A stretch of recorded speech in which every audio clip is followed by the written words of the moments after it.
वाढत जातात तितकी आपल्या श्वासाची फ्रिक्वेन्सी वाढत जाते आणि जितकी त्याची फ्रिक्वेन्सी वाढत जाते तितका तो उथळ उथळ होत जातो, म्हणजे ज्याला शॅलो ब्रीदिंग म्हणतात. आणि मग आपल्या फुफ्फुसांची संपूर्ण क्षमता न वापरता बहुतेक वेळेला आपण वरच्या फक्त 20 किंवा 30% किंवा कधी कधी त्याहूनही कमी फुफ्फुसांची क्षमता आपण वापरायला लागतो. आणि यानं होतं काय, तर यानं आपल्या रक्तातली सॅच्युरेटेड ऑक्सिजनची जी पातळी आहे, ज्याला SpO2 म्हणतात, ती खाली खाली जात राहते.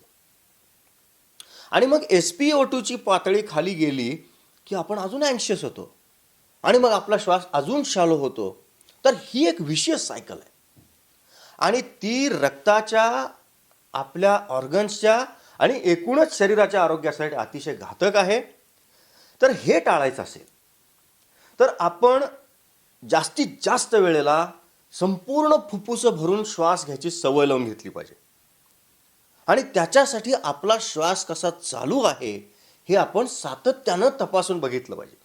म्हणजे त्या बाईंनी परत परत त्या मुलाकडे बघत राहिलं पाहिजे. त्यामुळं गरज आहे ती फक्त आपण आपल्या श्वासाकडे बघायला सुरुवात करायची आणि एकदा ते केलं की पुढचं बहुतेक सगळं ऑटोमॅटिक होत जाणार आहे.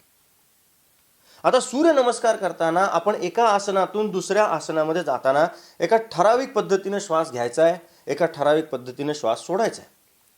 एका ठराविक लयीमध्ये आपला श्वास चालू होणार आहे.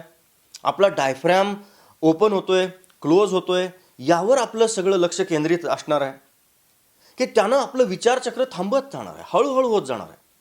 प्रत्येक आसनामध्ये गेल्यावर त्या आसनाचं नाव, सूर्याचं नाव, चक्राचं नाव, त्या चक्राचा रंग हे आपण म्हणणार आहोत. त्यात आपल्या वर्किंग मेमरीचे हे 4ही रजिस्टर्स वापरले जाणार आहेत. त्यानं आपले विचारचक्र थांबणार आहे. पण या सगळ्या भानगडीमध्ये एक आपला श्वास सोडला तर इतर कशाचा विचार करायला आपल्याला सवडच नाही. त्यामुळं आपलं मन देखील त्या मागच्या बाकावर बसलेल्या मुलासारखं त्याचे सगळे चाळे थांबवून आपल्याकडे शांतपणे बघत बसणार आहे. आणि आपल्या शरीराला हव्या त्या पोझिशनमध्ये बरोबर तोलून धरण्यासाठी जी काय आपल्याला प्राणशक्ती लागणार आहे ती प्राणशक्ती ते आपल्याला पुरवत राहणार आहे. तर डेलिबरेटली, अगदी डेलिबरेटली आपल्याला आपल्या श्वासाकडे लक्ष द्यायला लावून आपलं विचारचक्र थांबवणं आणि नंतर नवे विचार येऊ न देणं, हा सूर्यनमस्काराचा एक अतिशय महत्त्वाचा फायदा आहे. हे तुमच्या लक्षात आलं असेल. या संदर्भामध्ये मला तुम्हाला अजून एक मुद्दा सांगायचा आहे, ती म्हणजे आपल्या विचारांची किंमत. आपण सकाळी उठल्यापासून झोपेपर्यंत कशाचा ना कशाचा अखंड विचार करत असतो. त्या विचाराची नेमकी किती किंमत आपण मोजतो याचा तुम्ही कधी विचार केलाय का? प्रत्येक विचाराच्या प्रज्वलनासाठी आपण शरीरात घेतलेला अतिशय बहुमूल्य असा ऑक्सिजन त्या विचारावरती विनाकारण खर्च करत असतो. आणि त्या एका विचारानं मग अनेक विचार जन्माला येतात आणि मग त्या विचारांवरती पण आपण नवा ऑक्सिजन खर्च करायला लागतो. त्यामुळं विचार ही एक अतिशय खर्चिक प्रक्रिया आहे.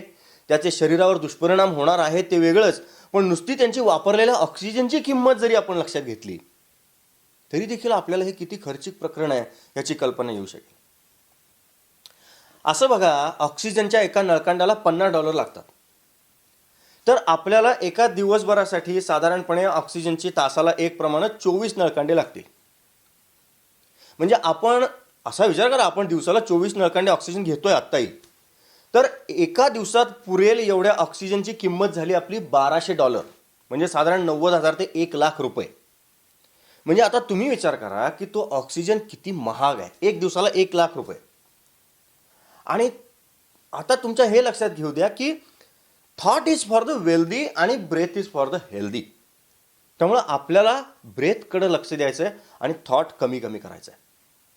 या संदर्भामध्ये परत एकदा विवेकानंदांचं एक वाक्य मला सांगावं असं वाटतं की ते म्हणतात की if you are peaceful your breath is going peacefully, it is rhythmic. If the breath is rhythmic you must be peaceful. किती सोपं वाक्य आहे. तुमचा श्वास बघा आणि तुमचं मन काय करतं हे तुम्हाला कळणार आहे. तर सूर्यनमस्कार करत असताना आपण एका अत्यंत निश्चित अशा तालामध्ये श्वास घेणार आहोत. आपले उजवे डावं फुफ्फुस भरभरून आपण श्वास घेणार आहोत. फुफ्फुसं वारंवार पूर्णपणे रिकामी करणार आहोत. त्यामुळे एका बाजूला विचार कमी कमी होत जाणार आहेत आणि एका बाजूला आपलं ऑक्सिजनचं कन्झम्पशन त्यामुळे कमी कमी होत जाणार आहे, म्हणजे विचारांसाठी खर्च होणार. आणि त्याच्या जोडीला आपण फुफ्फुसं भरभरून श्वास घेतल्यानं आपला ऑक्सिजनचा इंटेक वाढत जाणार आहे. आणि सर्वात महत्त्वाचं म्हणजे शरीर, मन आणि शक्ती या संचलनामध्ये आपल्या श्वासाची भूमिका ही सगळ्या सैन्याला एका तालामध्ये पावलं टाकायला लावणाऱ्या एखाद्या सैनिकी बँडसारखी असणार आहे. आणि मग त्या संचलनाची रंगीत तालीम म्हणून आपण रोजच्या रोज सूर्यनमस्कार करत राहणार आहोत. तर हा झाला पहिला भाग. याच्यात मुख्यत्वे आपण मन आणि विचार यांचा अभ्यास केला. मनाची एन्ट्रॉपी ही कमी करण्यामध्ये श्वासाची कशी मदत होईल, तशी आपल्याला सूर्यनमस्कार करण्याच्या स्थळाची आणि सूर्यनमस्कार करण्याच्या वेळेची देखील मदत होणार आहे.